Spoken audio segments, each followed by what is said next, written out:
పవన్ కళ్యాణ్ ఎప్పుడో ఒకసారి అలా వచ్చి ఊగిపోవటం కాదు.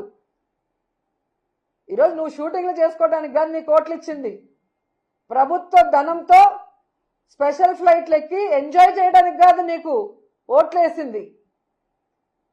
కూటమి ప్రభుత్వంలో ఉన్నప్పుడు చంద్రబాబు నాయుడు ప్రభుత్వం తప్పు చేస్తే నిలదీయాలి, సరిదిద్దాలి అండ్ సక్రమంగా ప్రజలకి మంచి చేసే విధంగా నువ్వు నడుచుకోవాలి.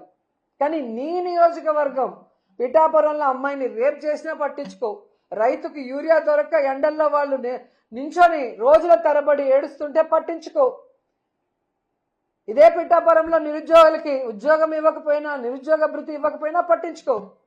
నీ ప్యాకేజీ కరెక్ట్గా నీకు ఇస్తే చాలు. ఒక హెలికాప్టర్ కొనిచ్చేశాడు, ఇంకా ఎక్కి తిరుక్కుంటూ ఉంటున్నావు. అంతేగాని ఏ రోజైనా రాష్ట్ర ప్రజల గురించి, రైతుల గురించి, మహిళల గురించి ఆలోచిస్తున్నావా? వాటి గురించి ఎప్పుడైనా మాట్లాడుతున్నావా? 17 మెడికల్ కాలేజీలు అమ్మకానికి పెడితే కనీసం బుర్రున్న ఎవరైనా కూడా దానికి మద్దతు తెలుపుతారా?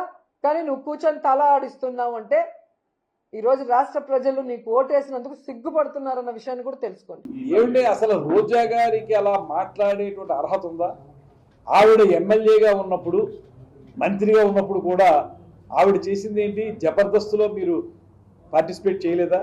జబర్దస్త్ కార్యక్రమాల్లో నిరంతరం మీరు మొన్నటి వరకు ఉన్నారు కదా.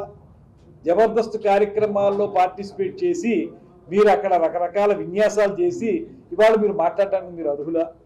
మీరు ఒకటే చెప్పండి, మీరు పర్యాటక మంత్రిగా, అమ్మ రోజా గారు ఈ సమాధానం చెప్పండి, పర్యాటక మంత్రిగా ఎక్కడైనా సరే రాష్ట్రం మొత్తం మీద కొత్తగా ఒక ప్రాజెక్ట్ తీసుకొచ్చారా? కొత్తగా కేంద్ర ప్రభుత్వం నుంచి చేయగలిగారా? రాష్ట్ర ప్రభుత్వం ఏదైనా చేయించగలిగిందా? ఒక్కటి కూడా చేయలేదు. అదే ఇవాళ డిప్యూటీ సీఎం గారు పవన్ కళ్యాణ్ గారు ఒక రోజులో గ్రామ సభలు మొత్తం రాష్ట్రం అంతా నిర్మించారు. ఇవాళ ఎన్ఆర్ఈజీఎస్ ద్వారా మేము ధైర్యంగా చెప్పగలం, నేను ఎమ్మెల్యే అయిన తర్వాత నిడదవోలుకి మంత్రి అయిన తర్వాత ఎన్ఆర్ఈజీఎస్ ద్వారా రమారం 20 కోట్ల రూపాయలు తీసుకొచ్చి రోడ్లు వేయించగలిగాను ఉప ముఖ్యమంత్రి గారి యొక్క డిపార్ట్మెంట్ ద్వారా. అదేవిధంగా రాష్ట్రంలో ఉన్న ప్రతి ఎమ్మెల్యే కూడా ఎన్ఆర్ఈజీఎస్ అంటే అది ఉప ముఖ్యమంత్రి గారి డిపార్ట్మెంట్, ఆ డిపార్ట్మెంట్ నుంచి ఇవాళ లింక్ రోడ్లు కానీ గ్రామీణ రోడ్లు కానీ వేయించగలిగాం. అదేవిధంగా మీరు చేసినటువంటి అనేక కార్యక్రమాల్లో పంచాయతీలకి ఏదైతే ఆదాయం రావాలో ఆ ఆదాయాన్ని పెంపొందించే మార్గాన్ని పవన్ కళ్యాణ్ గారు చేపట్టారు.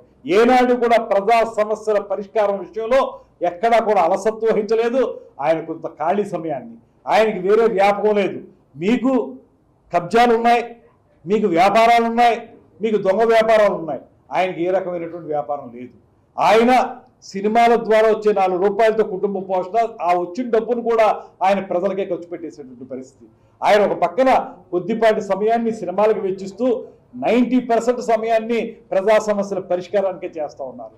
మంత్రి అయినప్పుడు, ఉప ముఖ్యమంత్రి అయినప్పుడు సహజంగా ఎక్కడికైనా వెళ్ళాల్సింటే విమానాల్లో వెళ్తారు, అది సహజం. అది దాన్ని మీరు ఆక్షేపించడానికి మీకు అర్హత లేదు. మీరు మీకు ఇచ్చినటువంటి మంత్రిత్వ శాఖలో ఏ ఒక్క ఇంచ్ అభివృద్ధి మీరు చేయనటువంటి మీకు ఉప ముఖ్యమంత్రి గారిని విమర్శించే అర్హత లేదు అనేటువంటి మాట చెప్తున్నారు.